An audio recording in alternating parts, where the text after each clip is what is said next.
आजकल सभी लोगों को पढ़ाई एक बाध्यता बन चुकी है।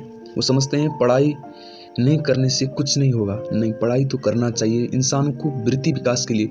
चाहे आप कुछ भी कीजिए, स्पोर्ट्स में आगे बढ़ना है या और कुछ मतलब साहित्य कला में आगे बढ़ना है तो पढ़िए, पर पढ़ना ज़रूरी है। पर पढ़ाई में मन नहीं लगता, ये सबसे बड़ा टेंशन होता है आजकल सभी लोगों को। पढ़ाई करते समय क्या कुछ बातों को ध्यान देने से आप पढ़ाई में ध्यान देने योग्य बन सकते हो, ध्यान दे सकते हो। शॉर्टकट में बता दूं तो पढ़ाई करते समय ध्यान देने योग्य बातें आज मैं आप सब लोगों के साथ शेयर करने जा रहा हूँ। पढ़ाई में कंप्यूटर या इंटरनेट की मदद ले सकते हैं। हाँ जी बिल्कुल, आज सभी के पास मोबाइल फ़ोन लैपटॉप उपलब्ध होता है। इसका सही से प्रयोग करेंगे तो हम बिल्कुल पढ़ाई में मन लगा सकते हैं, क्योंकि ऐसा फीचर्स टेक्नोलॉजी आ चुका है और ऐसा वीडियोज़ यूट्यूब में आप भी देख सकते हैं पढ़ाई से रिलेटेड। इससे आप इंटरेस्टिंग के साथ पढ़ सकते हैं। चित्रों, मानचित्रों, ग्राफ, रेखा चित्रों आदि की मदद से पढ़े, ये अधिक समय तक याद रहता है। आप सब लोगों को अंदाज होगा कि हम कुछ भी चीज़ चित्र में याद करते हैं तो उससे जल्दी ही दिमाग में बैठ जाता है। इसलिए कुछ भी टॉपिक को चित्र बनाइए, मानचित्र बनाइए, ग्राफ बनाइए, रेखा चित्र बनाइए और इसके मदद से पढ़ने की कोशिश करिए। इससे अधिक समय तक याद रहता है और पढ़ाई में भी मन लगता है। संतुलित भोजन करें, क्योंकि ज़्यादा भोजन से नींद और आलस्य आता है, जबकि कम भोजन से पढ़ने में मन नहीं लगता है और थकावट, सिर दर्द आदि समस्याएं होती हैं। इसलिए संतुलित भोजन करना चाहिए। पौष्टिक तत्व युक्त भोजन कीजिए और अधिक से ज़्यादा भी भोजन मत कीजिए और अधिक से कम भी भोजन मत कीजिए, और आपका इससे भी पढ़ाई में मन लग सकता है। पुराने प्रश्न पत्रों के आधार पर महत्वपूर्ण टॉपिक को छांट ले और उन्हें अच्छे से तैयार करें। पुराने प्रश्न पत्रों हमारे एग्जाम के लिए बहुत ही महत्वपूर्ण साबित हो सकता है। इसलिए प्रश्न पत्र संकलित कीजिए और क्वेश्चन अपने आप से कीजिए, अपने आप से आंसर दीजिए। ऐसे में भी आपका मन बड़ा आसानी से लग सकता है। पढ़े हुए पाठ्य पर विचार विमर्श अपने मित्रों से जरूर करें।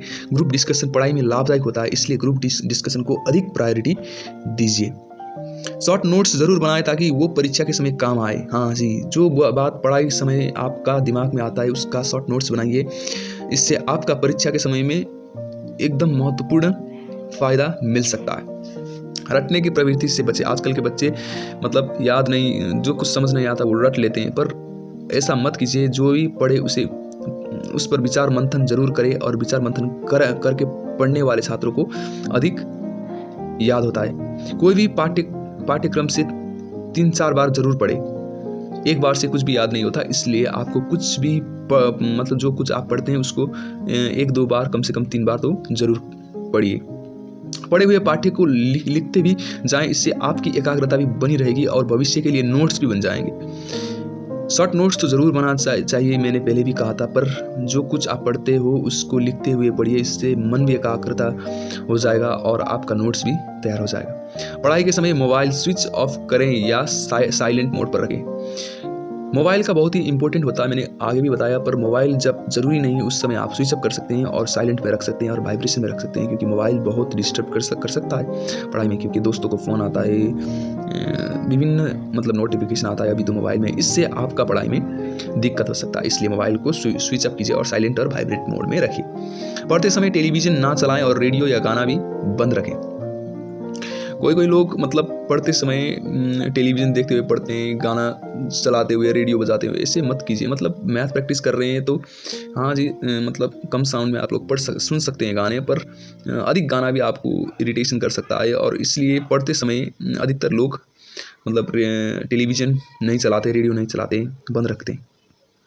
पढ़ाई हमेशा कुर्सी टेबल पर बैठकर ही करें। बिस्तर पर लेटकर बिल्कुल भी ना पढ़ें। लेटकर पढ़ने से पढ़ा हुआ दिमाग में बिल्कुल नहीं जाता, बल्कि नींद आने लगता है और आपका शरीर में विभिन्न समस्याएं भी देखा पड़ सकता है। इसलिए इन बातों को आप नज़रअंदाज करके अच्छे से पढ़िए, तो आपका पढ़ाई एकदम सफलतापूर्वक और रहेगा और एग्जाम में भी आपको सक्सेस मिल सकता है। Thank you.